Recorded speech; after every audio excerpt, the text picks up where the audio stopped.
Alors je propose de passer donc à la seconde conférence de ce matin de Simon Ben. Alors Simon est en cours de thèse en fait sur la philosophie, les questions épistémologiques posées par la matière noire et son histoire.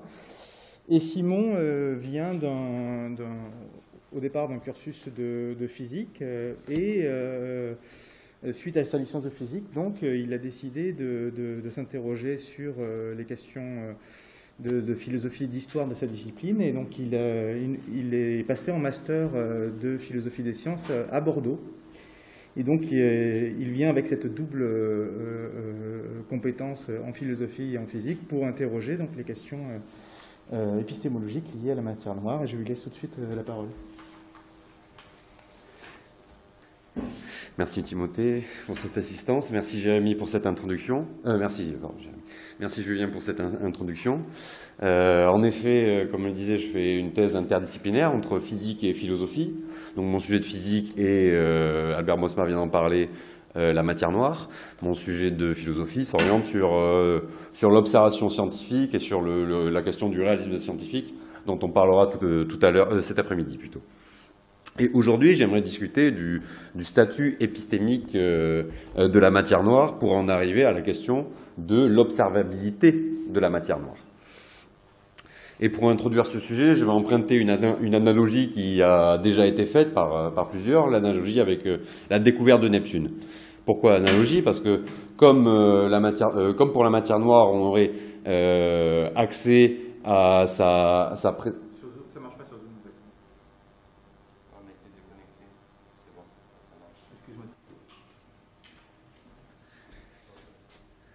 Désolé pour cette petite interruption. Comme je disais, donc je reprends rapidement pour ceux qui sont en visioconférence. J'aimerais aujourd'hui discuter du statut épistémique de la matière noire et de la question de l'observabilité de la matière noire. Et j'empruntais cette analogie qui a déjà été faite avec la découverte de Neptune, pour laquelle, comme pour la matière noire, on aurait l'indice de sa présence via les influences gravitationnelles qui nous sont observables. De la même façon, on a découvert Neptune au XIXe siècle, en 1845. Ce mathématicien français du nom de Urbain Le Verrier, de la place qui est en bas, s'était emparé de ce problème de l'anomalie de la trajectoire d'Uranus. En effet, à cette époque, on avait constitué des tables des trajectoires du système solaire pour les 7 planètes qui étaient connues à l'époque, toutes sauf Neptune. Ça marchait et on appliquait la théorie Newton, la théorie de la gravitation. Et en effet, ce qui était prédit par la théorie était réellement observé ensuite.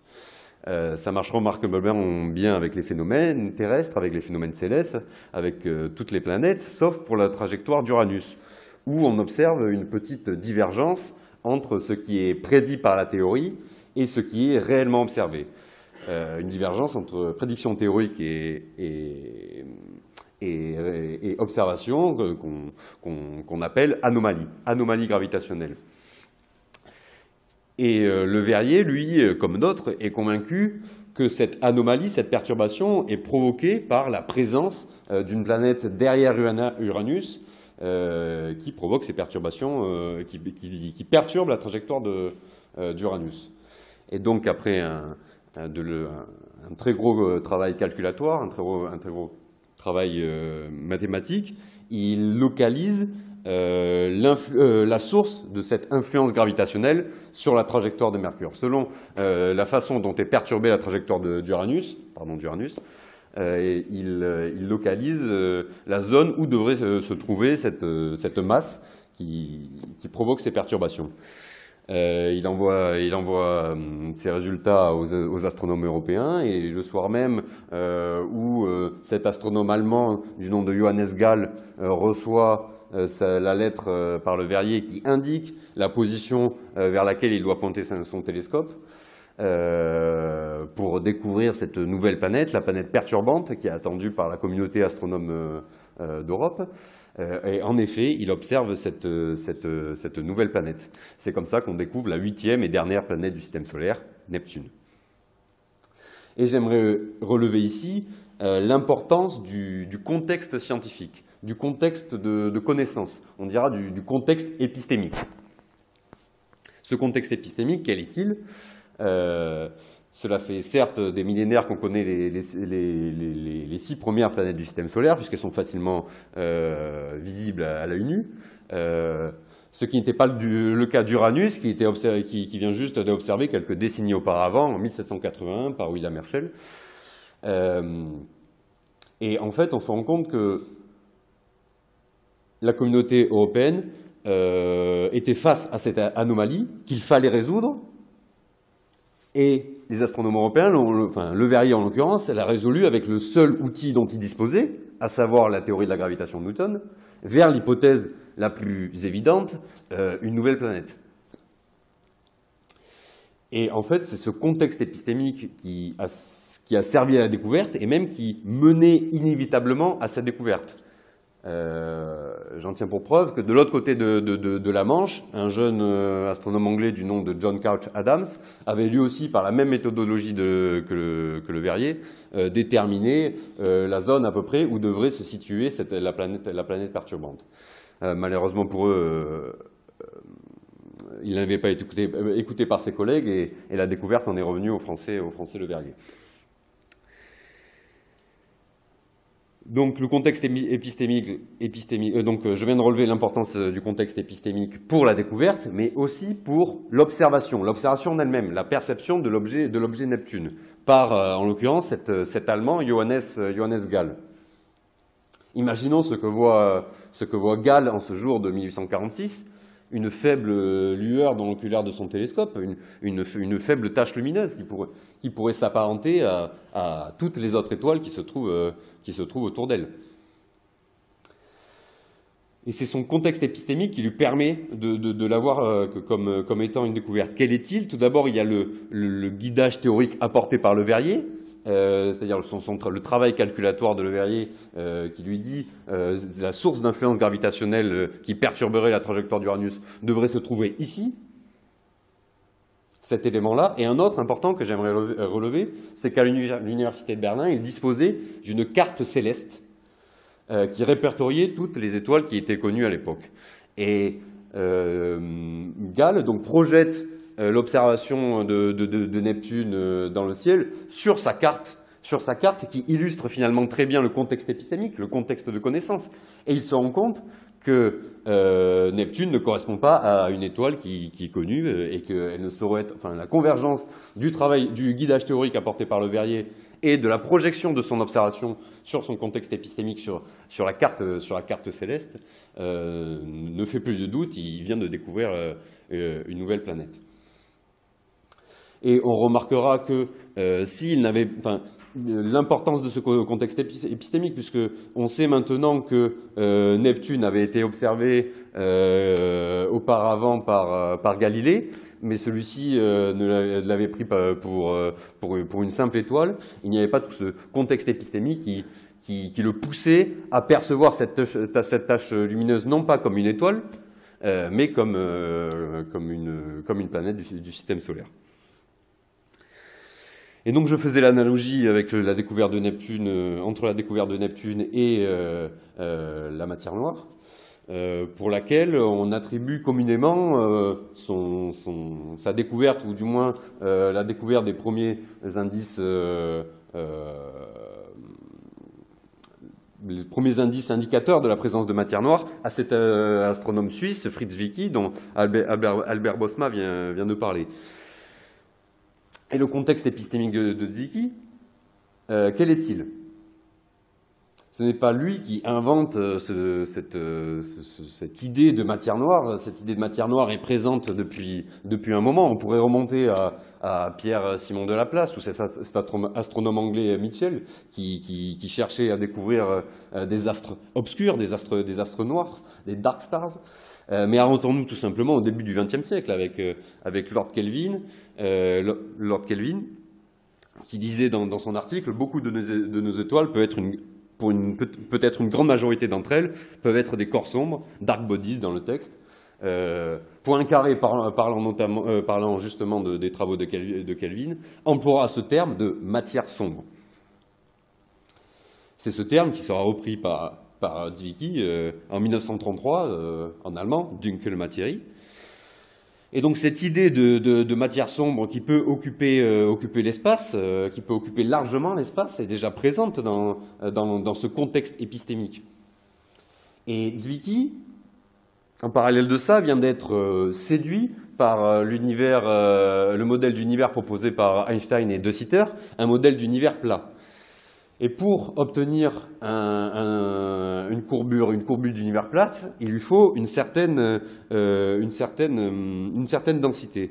On lit dans son article de 1933, où il introduit cette Dunkelmaterie, que selon donc, Einstein et De Sitter, il faut atteindre cette densité critique, on dira aujourd'hui, de 10-28 grammes par centimètre cube.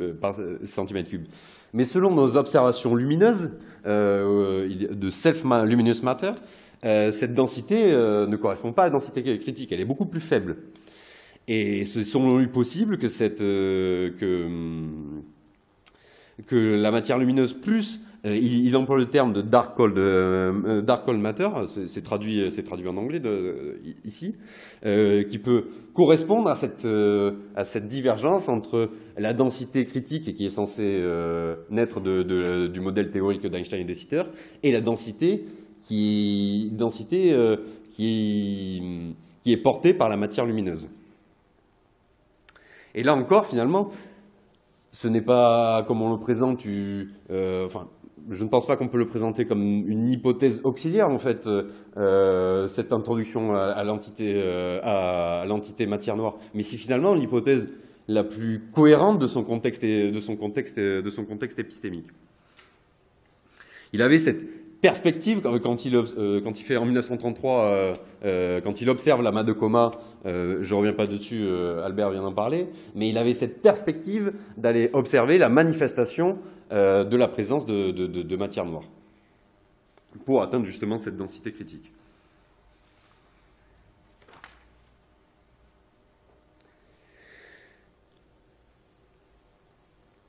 Permettez-moi de revenir un petit peu en arrière. Et revenons à Urbain Le Verrier qui vient de découvrir la planète Neptune. C'est une grande victoire pour les sciences prédictives, c'est une grande victoire pour lui. Et il décide de s'attaquer à une deuxième anomalie qui avait été observée dans le système solaire, l'anomalie de la trajectoire de Mercure. Elle aussi, sa trajectoire se décale par rapport à ce qui est prédit théoriquement par la théorie de Newton. De la même façon, Le Verrier va émettre l'hypothèse qu'une planète entre le Soleil et Mercure perturbe sa trajectoire et décale la trajectoire de Mercure. Il lui donne un nom, Vulcain, effectue les calculs, envoie ses indications aux astronomes européens. Beaucoup ont cru observer Vulcain, mais personne ne l'a jamais réellement observé, tout simplement parce que c'est une planète qui n'existe pas.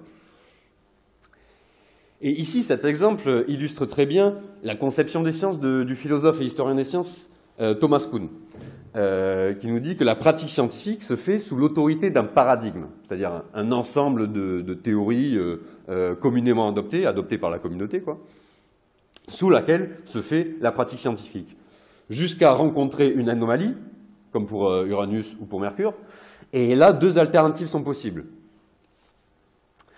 Soit l'ajout d'une hypothèse ad hoc pour rendre cohérent la divergence entre prédiction théorique et résultat réellement observé. C'est ce qu'il fait avec les deux planètes, avec Neptune, en ajoutant Neptune, qui dit, selon laquelle c'est ce qui influence et c'est ce qui perturbe et c'est ce qui produit cette anomalie.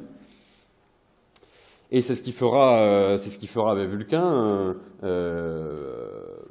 bien que cette planète n'existe pas. L'autre alternative proposée par Kuhn, c'est le changement de paradigme. Le paradigme en place ne peut pas résoudre l'anomalie qui est observée, c'est le cas de Mercure.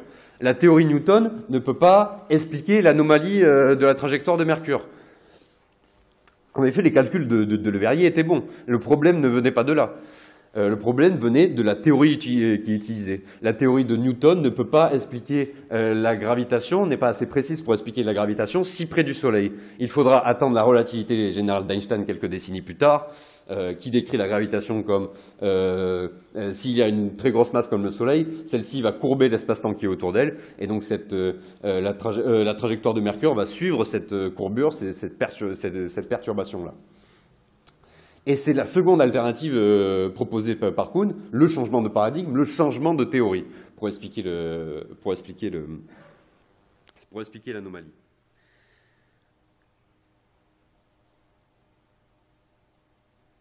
Revenons-en à notre problème de la matière noire. Celle-ci, comme l'était Neptune, n'est plus une hypothèse ad hoc, ne naît pas d'une observation isolée, d'une divergence entre une prédiction théorique et une observation, mais c'est une hypothèse qui est cohérente avec plusieurs éléments de notre contexte épistémique. En effet, je vous mets ici une liste, pas d'indices de la matière noire, parce que le mot ne serait pas assez fort, ni de preuves, parce que le mot serait trop fort. Je suis obligé d'emprunter un mot anglais qui me semble plus adéquat, c'est le terme d'evidences. Voici. Mince.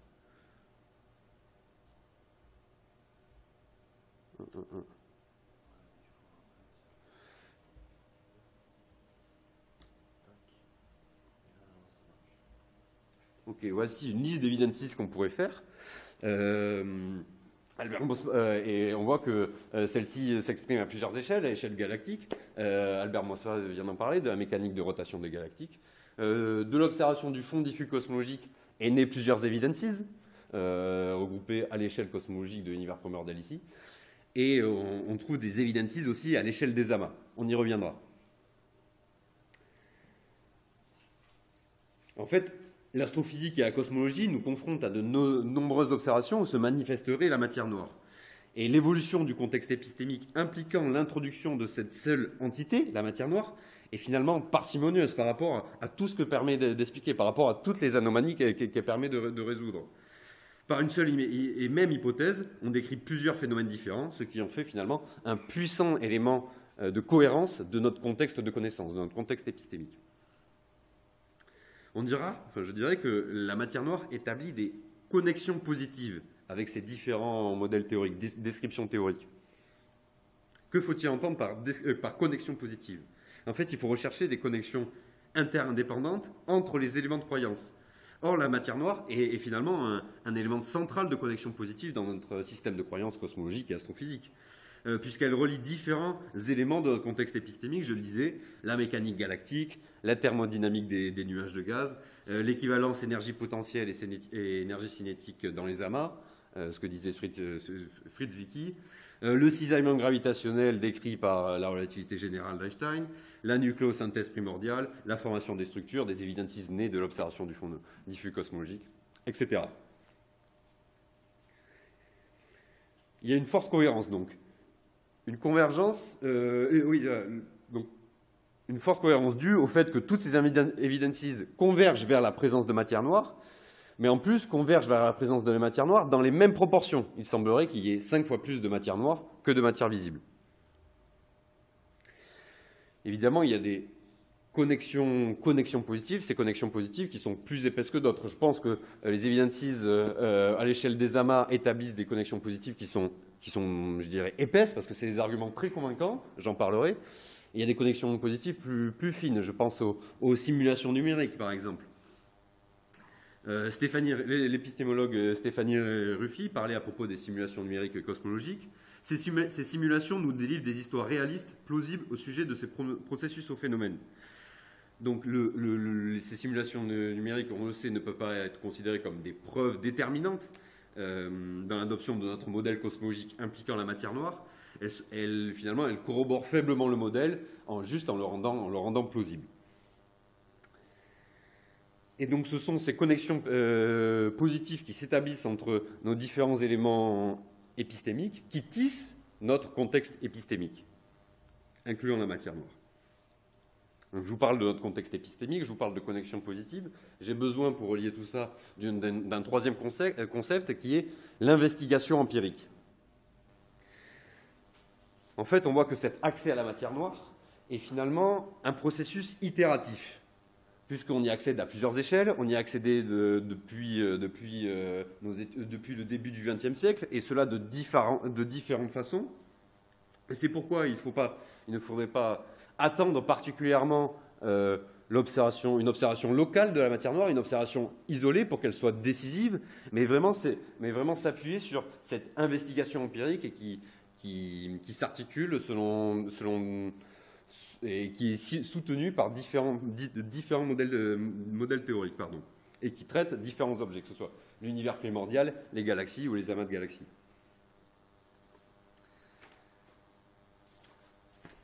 Je vous parle de cohérence depuis tout à l'heure, mais je ne reviens pas sur l'idée de la gravité modifiée. Albert Bosma en a parlé, de monde, qui, au lieu d'introduire ce halo de matière noire galactique, au lieu d'introduire cette hypothèse ad hoc, propose qu'on soit, non pas dans cette alternative-là proposée par Kuhn d'une hypothèse auxiliaire, mais plutôt qu'il est nécessaire de changer de théorie.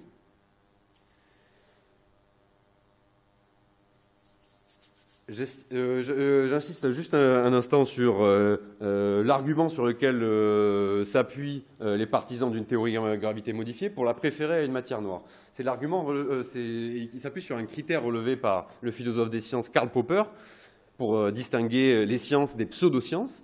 C'est ce critère de falsifiabilité, de réfutabilité. Pour qu'une théorie scientifique soit considérée comme une théorie scientifique, considérée comme une bonne théorie scientifique, il faut qu'elle soit réfutable. Or, la mécanique des galactiques qui utilise cette introduction d'une hypothèse ad hoc, cette introduction de halo de matière noire, est une hypothèse infalsifiable. Puisque, imaginons qu'on invente totalement ici une théorie de la gravitation, une théorie de toute pièce, qu'on applique ma théorie de la gravitation pour décrire les mécaniques galactiques. Évidemment, ce qui est prédit par ma théorie divergera de ce qui est réellement observé. Mais a posteriori, il suffira que j'ajoute une hypothèse ad hoc, un halo de matière noire, pour expliquer l'anomalie qui est observée entre ma théorie et ce qui est réellement observé. Il suffira que j'ajuste avec des éléments de matière noire mon halo galactique pour qu'on ne trouve plus de divergence entre ce qui est prédit par ma théorie et ce qui est réellement observé, pour que ma théorie de la gravitation soit sauvée. Face à cet argument d'infalsifiabilité de l'hypothèse de la matière noire, on peut y répondre, cette cohérence, cette convergence de différentes evidences qui convergent vers la matière noire. En effet, la gravité modifiée manque encore à ce critère de cohérence. Celle-ci est très efficace à l'échelle galactique, ça marche très bien avec la plupart de galaxies. D'ailleurs, monde, elle, est une théorie falsifiable, puisqu'elle n'implique pas l'introduction d'hypothèses ad hoc. Il aurait suffi que l'on rencontre plusieurs galaxies qui ne répondent pas aux prédictions de monde pour pouvoir la réfuter, ce qui n'est pas le cas de notre théorie de la gravitation qui utilise les halos de matière noire. Et donc, monde, elle n'est pas cohérente. Elle marche très bien pour les galaxies, mais elle a des difficultés à décrire les amas galactiques et à proposer un modèle cosmologique. Albert Bosma en a parlé un petit peu, je ne reviens pas dessus. L'encyclopédie de Stanford remarque que monde ne permet pas d'expliquer autant de phénomènes gravitationnels que la matière noire. Je cite, « Le cas en faveur de la matière noire s'appuie sur divers phénomènes et il était difficile de produire une théorie de la gravité modifiée convaincante, cohérente avec la relativité générale, qui capture la gamme complète des phénomènes comme alternatifs à la matière noire. » Et donc cet accès à la matière noire se fonde sur des observations. Est-ce qu'on peut dire que, alors, on observe la présence de matière noire? Ou du moins, on observe la matière noire, si tant est qu'il y ait une différence entre les deux? Et pour répondre à cette question, j'ai besoin de reconsidérer ce qu'est l'observation scientifique. Souvent, j'ai rencontré des physiciens et autres qui énonçaient cette affirmation, l'observation de la matière noire est indirecte, car on ne peut voir que les effets qu'elle cause. Dans ma reconsidération de ce qu'est l'observation, je propose d'accoler ce caractère indirect à toute observation. Selon moi, toute observation scientifique a ce caractère indirect, est un caractère indirect. Reprenons l'exemple de l'observation de Neptune, pardon. Même l'observation de Gale, c'est-à-dire l'observation considérée comme directe en la voyant directement par son télescope, est elle aussi le résultat d'un processus indirect. Il faut que la lumière du Soleil vienne rencontrer la surface de Neptune. Selon les propriétés optiques de Neptune, celle-ci va nous renvoyer ces ondes électromagnétiques qui vont arriver dans mon télescope et par un mécanisme de recombinaison d'ondes sortira par l'oculaire de mon télescope pour arriver à mon œil qui jouera le rôle de lentille convergente jusqu'à mes bâtonnets rétiniens qui convertiront ces informations lumineuses en messages électrochimiques jusqu'à ma cognition. On voit que l'observation finalement passe par plusieurs médias, les ondes électromagnétiques, les messages électrochimiques, et par plusieurs interfaces. La surface de Neptune, mon télescope, mes yeux. Et ne pourrait-on pas imaginer, alors, si l'accès à Neptune par Gale est une observation indirecte, ne pourrait-on pas imaginer que les travaux de Leverrier sont eux aussi une observation indirecte de Neptune, puisque celui-ci observe Neptune via les influences qu'elle exerce sur la trajectoire d'Uranus. En observant la façon dont la trajectoire d'Uranus est perturbée, il observe l'influence gravitationnelle de Neptune. Il a accès à sa propriété de masse. Je vous ai peut-être pas encore convaincu avec cet exemple de Neptune. Laissez-moi prendre un autre exemple, celui du sonar, qui sert à observer les fonds marins qui sont totalement sombres, qui sont peut-être eux cette matière noire. Allez, voilà, j'ai refait les yeux. J'ai refait la bêtise, j'ai juste appuyé sur la flèche. Je rappelle le fonctionnement d'un sonar. Ouais. Il utilise des interactions mécaniques qu'il va renvoyer sur les fonds marins, selon les interactions mécaniques qui sont reçues à l'intérieur du sonar, l'ordinateur va convertir ces ondes mécaniques en interactions électroniques dans son ordinateur. L'écran va convertir ces informations électroniques en informations électromagnétiques pour que je puisse visualiser ces fonds marins jusqu'à mon œil, jusqu'à ma cognition. Et comme je vous disais, finalement, l'observation scientifique, c'est cette chaîne d'interaction physique qui utilise plusieurs médias, c'est-à-dire plusieurs médias physiques, plusieurs interactions physiques, et qui passe par plusieurs interfaces. Ne pourront-on pas alors imaginer la même chose pour la matière noire, puisque celle-ci exercerait des interactions gravitationnelles avec la matière visible, la matière qui est lumineuse, et par cette chaîne d'interaction physique, et par ces plusieurs médias qui passent par plusieurs interfaces, on aurait cet accès observationnel à la matière noire.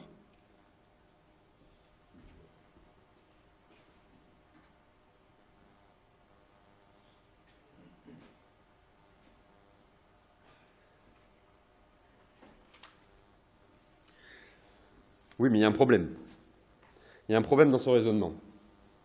Puisque, certes, la matière noire est indirecte, mais ici, l'observation est indirecte, mais elle doit se fonder sur des théories. Elle doit se fonder sur d'autres connaissances.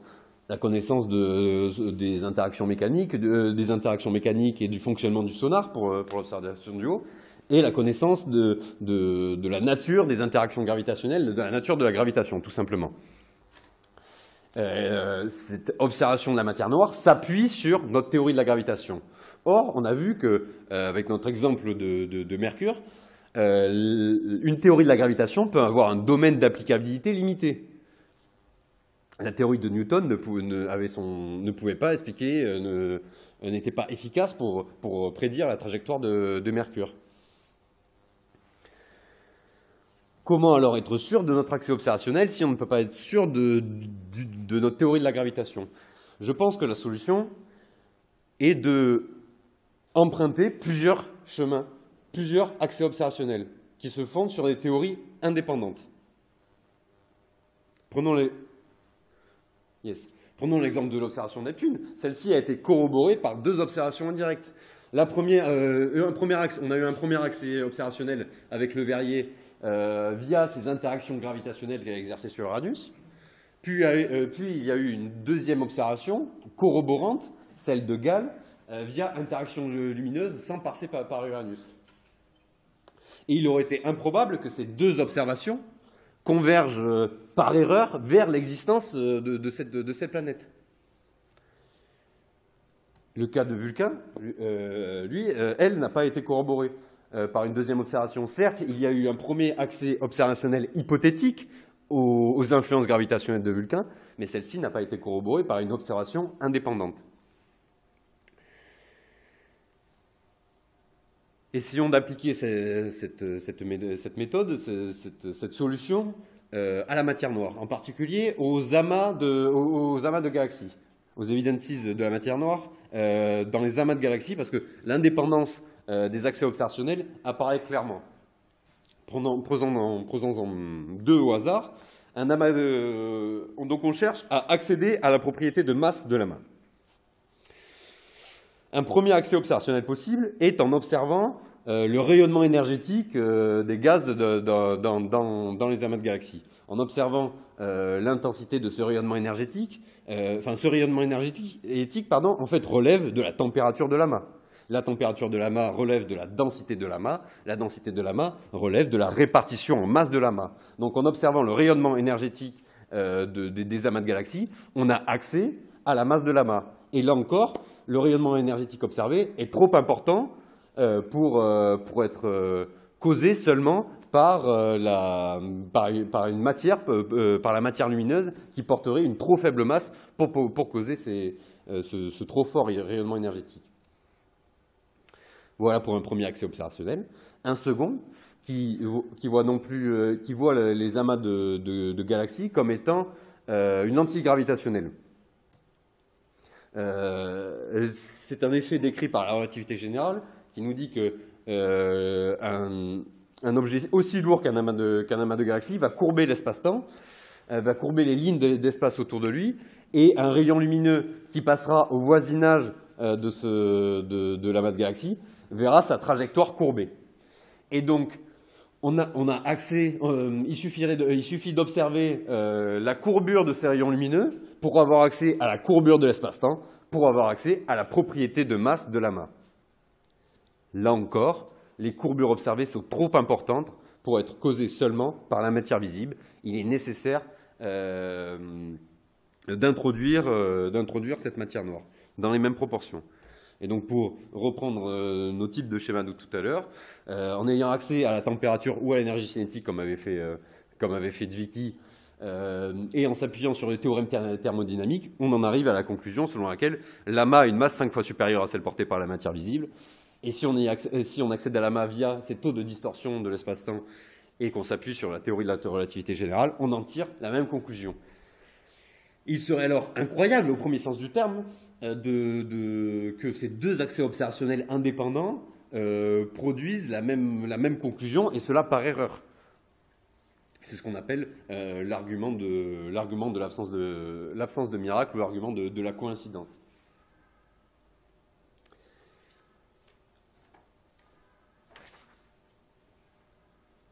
Je vais conclure. Pour conclure, l'investigation empirique qui oriente l'évolution de notre contexte épistémique vers un contexte épistémique plus efficace pour expliquer et prédire les phénomènes de la nature, plus efficace pour désigner des réalités, pour signifier la réalité. Effectivement, la relativité générale était plus efficace que la théorie de Newton pour désigner la réalité de la trajectoire de Mercure. En fait, une observation n'est pas relative à un point de vue, ni au choix conventionnel d'adopter un paradigme ou un autre, mais elle est relative à l'efficacité du contexte épistémique. Notre contexte épistémique est de plus en plus efficace au fil des siècles. Il décrit des phénomènes de plus en plus complexes, moins intuitifs, de plus en plus éloignés de l'ensemble réduit qui nous était a priori accessible, dont ne faisait pas partie la matière noire. Et cela nécessite un contexte épistémique fort, c'est-à-dire avec une toile de connexion positive la plus fournie possible. Plus les connexions positives reliées à la matière noire seront en nombre et seront épaisses, plus nous devrons engager un niveau de croyance, un niveau de confiance élevé en l'existence de la matière noire.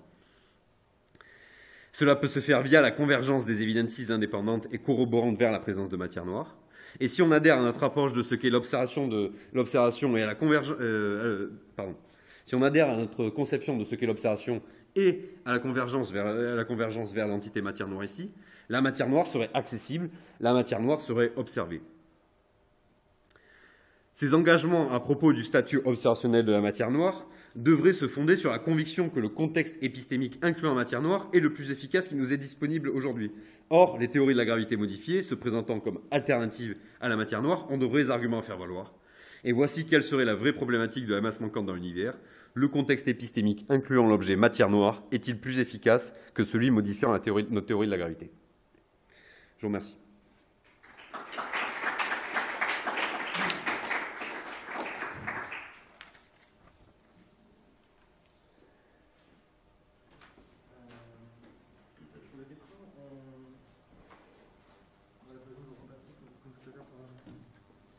On peut utiliser le micro cette fois ou...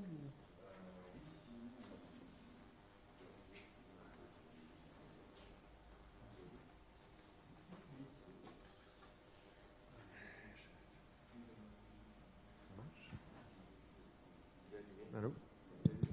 On m'entend? C'est bon? Est-ce qu'on m'entend sur Zoom et tout ça ou... Ouais, ok, super. Alors, merci beaucoup, c'était très intéressant et c'est génial que quelqu'un s'attaque enfin d'un point de vue philosophique aux questions de matière noire. Et je suis tout à fait d'accord avec votre position selon laquelle il n'y a pas de détection directe en soi, parce qu'il y a toujours une médiation. Mais est-ce que vous pourriez revenir sur la diapo où vous comparez celle d'avant encore? Voilà, celle-là.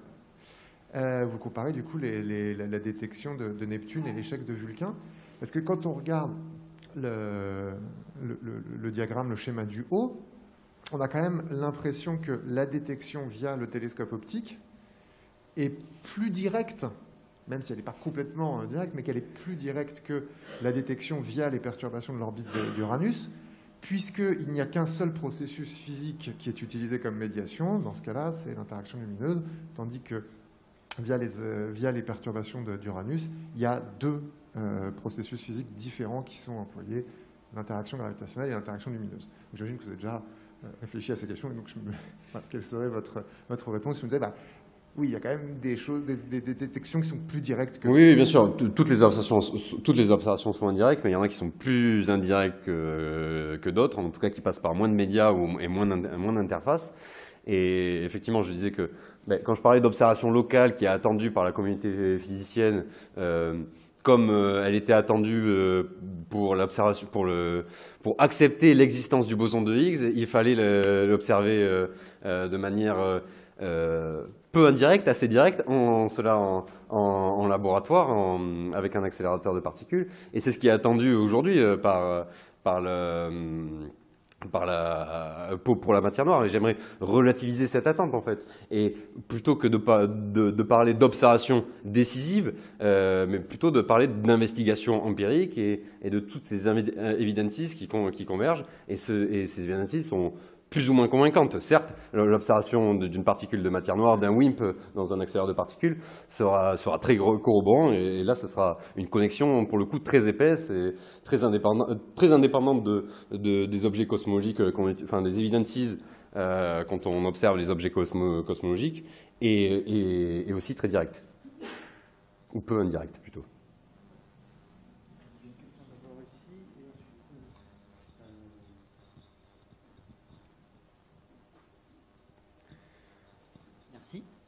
Donc du coup, j'avais une question en fait pratiquement la même, très similaire. Un commentaire aussi. Donc je comprends bien le concept d'observabilité, d'observation indirecte, etc. Que fondamentalement, on peut dire qu'en effet, toutes les observations sont indirectes. Ça, c'est vrai. Malgré tout, ce que je voulais dire, c'était qu'en effet, vous l'avez dit, il y a une gradation, c'est-à-dire qu'il y a on peut être plus ou moins indirect, plus ou moins direct. Et autre chose que je voulais mentionner aussi, enfin une question plutôt, c'est aussi une hiérarchie dans les théories qui sont utilisées donc, pour reliés, donc, enfin, pour ces types d'observations, pour la matière noire, etc. Donc utiliser 2 faisceaux de preuves qui mettent en jeu différentes théories, donc c'est forcément mieux, en effet, ça apporte plus d'évidence. Mais aussi, je pense qu'il y a une gradation et il y a une hiérarchie dans ces théories-là. C'est-à-dire, qui a un lien peut-être avec la validité. On aura tendance peut-être à plus privilégier des preuves qui sont issues d'une théorie qui est démontrée plus valide dans un grand domaine d'application que d'autres. Voilà, il faut savoir ce que vous en pensez.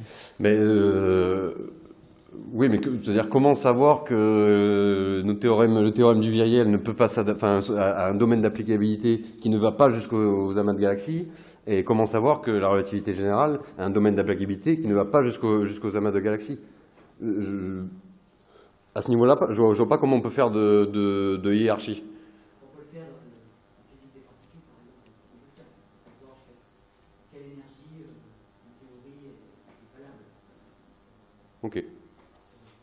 Décrire cette interaction des particules. Ça, c'est possible. En effet, je suis d'accord que dans ce cadre-là, c'est peut-être plus difficile. Mais malgré tout, je pense qu'on peut trouver juste. Ok. Merci. Merci pour l'exposé. Là, je voulais faire une remarque à propos de Monte et de la comparaison entre Monte et puis la matière noire, en insistant sur le fait que, à mon avis, elles ont 2 statuts épistémologiques très différents. C'est-à-dire que la matière noire, c'est quelque chose qui est assez bien théorisé, avec une liberté qui est due au fait qu'on ne connaît pas, évidemment, la nature de cette matière noire, si elle existe, tandis que Monte, c'est plutôt une sorte de constatation empirique qui n'est pas fondée sur une théorie, enfin qui est fondée sur la loi de Milgrom, mais comme cette loi n'est pas covariante, on sait qu'elle ne peut pas être la loi ultime, donc je dirais il n'y a pas vraiment une théorie, mais il y a une constatation. Et il se trouve quand même que cette loi empirique, que l'on croit ou que l'on ne croit pas à Monte, elle a elle est vérifiée d'une manière extraordinaire et elle a un pouvoir prédictif bien supérieur à celui de la masse cachée, en tout cas dans les galaxies. Donc si on se cantonne uniquement aux galaxies, on est dans une situation curieuse parce que finalement tout penche en facteur de Monte. Et comme vous l'avez dit, c'est plutôt une sorte de vision très générale et unificatrice qui nous fait penser que c'est quand même plus simple d'avoir une réponse unique pour les galaxies et pour les amas, puisque Monte n'a pas le même pouvoir explicatif pour les amas. Donc je crois que la clarification de la situation entre Monte et la masse cachée, elle est quand même un peu plus subtile que ce qui a été présenté là, parce qu'on est dans on ne sait pas trop comment s'en sortir. On ne sait pas comment comparer une affirmation théorique assez probable, c'est-à-dire la masse cachée, ça paraît très naturel et très en conformité avec la physique qu'on a déjà, mais ça ne marche pas très bien avec les observations. Au contraire, Monte, on a du mal à l'insérer dans le corpus de notre physique théorique parce que ça n'est pas covariant, mais d'un autre côté, ça explique beaucoup mieux certains phénomènes dans les galaxies individuelles et surtout certaines régularités dans la statistique des propriétés des galaxies. Donc c'est très difficile à comparer ces 2 choses de nature très différente, quoi. Monsieur, pas trop de questions, je sais pas. Mais c'est-à-dire que quand on commence à appliquer, Albert Bosman en a parlé, quand on commence à appliquer Monde aux amas de galaxies, pour que ça marche, il faut encore invoquer d'autres neutrinos. Et ces neutrinos correspondent aussi de la matière noire, et ça fait tomber le critère de falsifiabilité sur lequel étaient fondées les motivations de s'orienter plutôt vers une gravité modifiée qu'introduire de manière ad hoc comme ça, c'est à l'eau de matière noire. Ce que je veux dire, c'est que c'est dur de faire Ouais. un bilan qui intègre le tout. Ouais. Je ne sais pas du tout de quel côté ça pencherait. Et il y a plusieurs manières de pondérer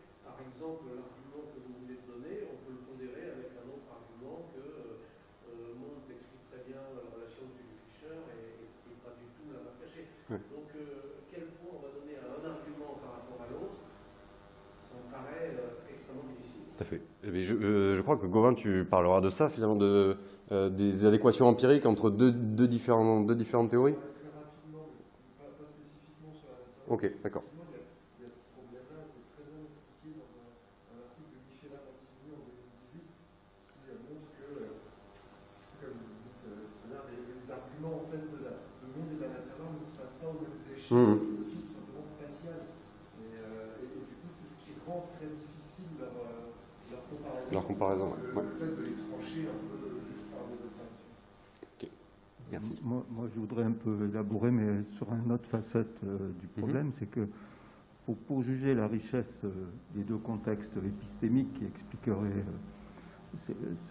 les observations, je pense qu'on peut aussi mettre en avant la floraison des recherches expérimentales qui cherchent à voir de quoi est faite cette matière noire, si elle existe, à la fois en physique des particules, et en particulier en physique des particules, mais aussi en détection directe de la matière noire, pas uniquement sur accélérateur.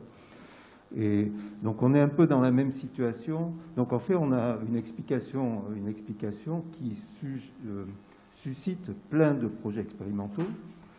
Et on est un peu dans la même situation qu'on était quand on cherchait la masse du neutrino, où on ne savait pas si le neutrino avait une masse, mais on avait de bonnes idées, de bonnes raisons de penser qu'il en avait une, et il y avait plein d'expériences qui cherchaient à détecter des oscillations.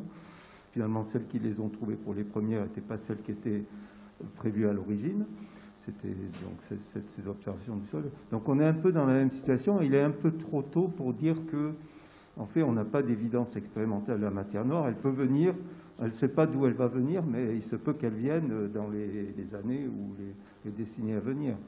Donc ça, c'est peut-être un facteur aussi de quantification de la recherche épistémique de l'explication. C'est cette floraison d'idées, de points de recherche expérimentaux, cette fois-ci, pour valider cette explication. Mais, ouais.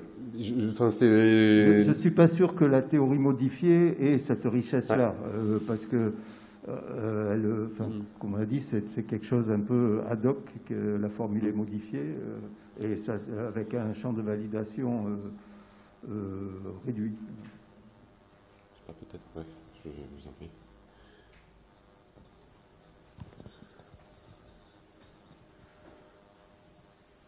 Juste une petite remarque, c'est pour dire que la matière noire n'est pas plus compatible avec notre physique que monde. C'est-à-dire, monde, ça coince un peu parce que ce n'est pas une théorie invariante comme la relativité générale et tout le monde pense que c'est le cas. Mais la matière noire, ça coince un peu dans le sens où ça ne rentre pas dans notre modèle standard et personne n'a encore trouvé quelque chose qui marcherait bien avec une extension du modèle standard qui serait, comment dire, qui serait épistémologiquement satisfaisante. Donc je dirais que dans les deux cas, de toute façon, il faut modifier notre vision de la physique à un niveau très profond et très général. Et je crois que la matière noire n'est pas plus compatible avec la physique actuelle que monde. Incompatible plutôt que compatible d'ailleurs. Non, je n'ai pas de réponse. Mais j'ai l'impression que ça touche quand même à plus de, je disais, enfin, le paradigme avec la matière noire est cohérent avec plus d'éléments épistémiques que ne les mondes. En fait, monde impliquerait une telle modification du contexte épistémique qu'aujourd'hui, elle semblerait moins efficace pour décrire les amas de galaxies sans matière noire, pour donner un modèle cosmologique assez cohérent avec les observations. Mais c'est pas pour ça qu'il faut. Enfin, c'est pas un programme de recherche qui doit être marginalisé. Les derniers articles qui sont écrits dans la décennie sont par Albert Bosma a cité Angus, il y en a quelques-uns d'autres, sont très, très importants à investiguer, je crois. Ça nous entraîne un peu loin ce débat, mais c'est pour dire que La relativité générale et la physique des particules n'ont pas du tout le même statut aujourd'hui. La relativité générale, c'est une théorie très cohérente, très admise, très vérifiée, pratiquement dans toutes ses prédictions, sauf justement à l'échelle cosmologique, et c'est de ça qu'il s'agit. Tandis qu'en physique des particules, on nage complètement, c'est-à-dire le modèle standard actuel, il est purement empirique. On a une classification qui fonctionne, mais vous inventez une particule et vous dites ça aux physiciens des particules, ils vont dire oui, ça pourrait exister peut-être. Et donc c'est sûr que si la matière noire existe, il va complètement falloir revoir la physique des particules. C'est-à-dire qu'il va complètement falloir revoir notre conception de la matière, enfin du contenu de l'univers, au niveau le plus fondamental. Donc c'est pas une particule qui peut exister comme ça en plus sans modifier notre conception fondamentale de l'univers. C'est vraiment une remise en cause très très profonde.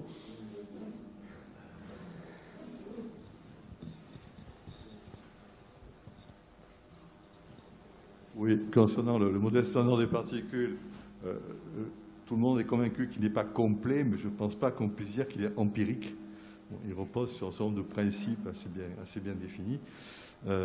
D'autre part, il y a un autre aspect n'a pas trop été évoqué pour la matière noire. La matière noire est peut-être faite de matière tout à fait ordinaire si elle consiste en des mini-trous noirs. Alors les mini-trous noirs, c'est interdit par certains modèles de gravitation quantique, mais ça semble permis par d'autres. Il y a Rovelli qui travaille là-dessus. Donc à ce moment-là, ça ouvre des perspectives dans un cadre qui peut devenir un paradigme. Mais bon, c'est dans l'enfance. Je voudrais juste rajouter les extensions du modèle standard qui cherchent à introduire des particules qui pourraient constituer la matière noire ne remettent pas en cause le modèle standard actuel. C'est simplement des extensions qui sont fondées sur le même type de principe. Donc il n'y a pas une remise en cause de la théorie dans ses principes. Oui, je suis désolé, on va devoir s'arrêter là. Il y avait une question par Zoom, peut-être ? J'essaie de rapidement y répondre parce qu'on a beaucoup de retard. Je pense que la question de Matt Perry. Je pense que la solution du problème Bloodcoaster pour monde. Ah, mais c'était peut-être une réponse pour toi, Jérémy. Pour monde était de créer une modification de monde. Pouvons-nous jamais exclure une théorie partiellement définie comme différente de la gravité standard ? Que faudrait-il pour réfuter monde avec l'astrophysique ?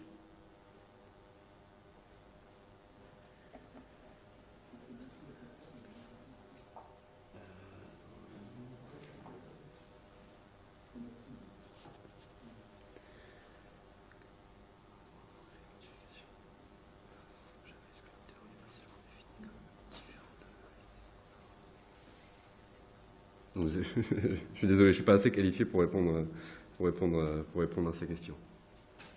De toute façon, oui, il est déjà très tard. Je redirai ça. On a encore une conférence ce matin et avant, on va faire peut-être une petite pause café. Donc on fait une petite pause de 10 minutes pour reprendre assez tôt. On avait prévu 2 heures pour déjeuner, donc sur ça, on pourra empiéter évidemment, mais il ne faudrait pas prendre non plus beaucoup de retard. Je vous remercie.